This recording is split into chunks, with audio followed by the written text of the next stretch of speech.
Welcome to the Blueprint Podcast Foundation Series. This is where I answer your emails and questions submitted through my Stand store. If you'd like to leave a question to be answered on the podcast, just go to the show notes and follow the next steps. Today's question is a good one, and it comes from Letitia. Letitia, thank you for sending your question in through my Stand store.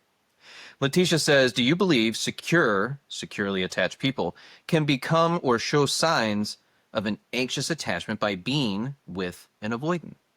And the simple answer is, well, yes, you can. And we see it all the time in the comment section where people self-report. They were once secure in their attachment and find themselves feeling more insecure by dating someone who appears to be more love avoidant. I say appears to be because social media has caused us to label others without really getting curious about what's going on inside of the other person. Instead, you go based off of a feeling you're having without ever really delving deeper into the person that you're dating. Why, you might ask?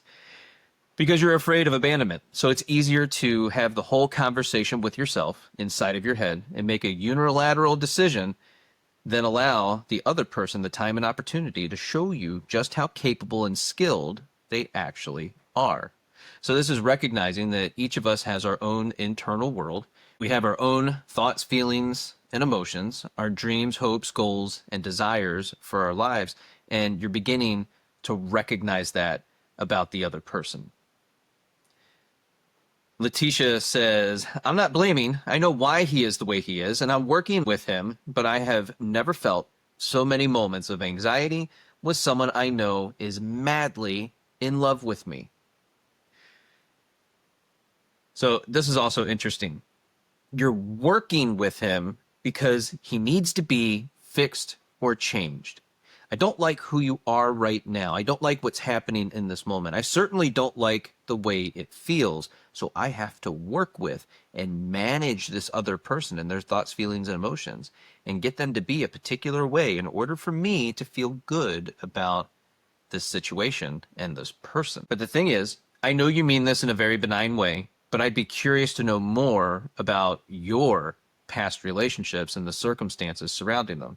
Sometimes we think we are secure in many respects until we aren't. And another part of you gets revealed for the first time. This can be for a lot of reasons.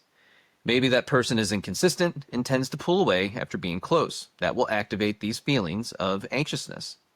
A common statement by someone who is more anxiously attached is, I know the other person is madly in love with me. I know they aren't faking that. And if it hasn't been stated or shown, my question would be, how do you know? What are the key indicators for you to feel love from someone else? And this is where I would encourage you to go listen or watch my video on the 8 types of love. Letitia then says, I've learned, don't chase, get to living my life. When he's in a mood of isolation, I'll go to a museum, a movie, shop, and he'll reach out like, oh, hey, when are you coming home? And of course, she puts a LOL at the end of that. My answer to this is, I love this response to his pulling away. You're doing exactly what you should be doing, taking that spotlight off of him and turning it back onto you. You're making yourself a priority again, and no one is on a pedestal above you, which is something very common that someone who is more anxiously attached will do. They put that person on a pedestal, and then, and Aaron Dowdy says this all the time, whoever you make a celebrity is going to treat you like a fan. So you're making yourself a priority again. No one's on a pedestal above you, and you recognize the capacity of the other person, that it doesn't mean that they don't love you. And capacity is one of those things in understanding of the capabilities of the other person from an emotional standpoint. It's going to be different than yours. This is often where the disconnect is between someone who is more anxiously attached versus someone who is avoidantly attached. And then, of course, we get into the anxious and avoidant trap. The biggest thing here is that you know that the other person is going to come back. All the while, you're doing the things that you enjoy, spending time regulating your nervous system, not taking the pull away personally. And sure enough, he reaches out when he's ready to connect. And that's a lesson for all anxious attachers out there is in recognizing that when you take care of yourself physically, mentally, emotionally, and spiritually, when you make yourself a priority, oftentimes when you allow yourself to self-regulate and pull back a little bit when your avoidant partner pulls away, they tend to come back just a little bit faster, but in their own time. All the while, you're not taking it personally, you're not catastrophizing, you're not coming up with stories in the background, you're just focusing on you, going about your day and doing what you know that you need to do. And of course, that person will reach out when they're ready to reconnect. The other thing is, it's fair to say you don't like or prefer this behavior, but you acknowledge it's part of the person you are dating and you're spending time with. Remember, it's not our job to fix or change other people. Your job is to love them as they are. This is how we get to this place of, again, understanding that the other person is a whole person with their own hopes, dreams, goals, desires, wishes, and prayers. And you have an expectation of how things should be. And when things aren't the way that you think that they should be, you get really disappointed and frustrated. But you have to understand that's a story that you're telling yourself about your dream in the future. That's not the actual reality that's happening in the moment. Letitia says, I understand his fear of needing another is deep rooted. So I'm showing him by action I'm here, at the same time making sure I don't take his distance personally. Because he definitely shows and tells me when he can, he knows it is him. So there's a little bit of, self-blame and acknowledgement at the same time that, his behavior is having a negative impact on the relationship. And that's based off of feedback from the other person, guiding, mentoring, coaching, leading, helping, assisting him in his deficiencies. But it sounds like he's in a place where he's more than willing to learn, grow, expand, and develop himself a little bit further, but it's not easy. And that's a sign of a good relationship, is in recognizing that you are working on this together and navigating the situation, because you both want to be together. You want to be in this relationship. You like and admire the other person. You respect them.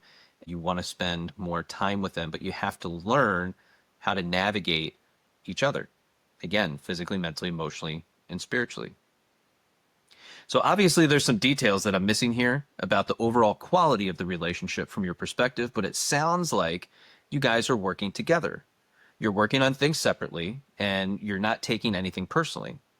That is what earning a secure attachment actually looks like, but it's important to make sure you are comfortable with this type of relationship. The key question is always, if nothing changes over the next 50 years, and today is the same as tomorrow with the person that you are with, is that okay? Far too many people enter into relationships with others expecting them to change or be different, when you should be asking yourself, do we have a shared mission and vision? Are our values the same or similar enough for your liking? And do you like and admire the other person?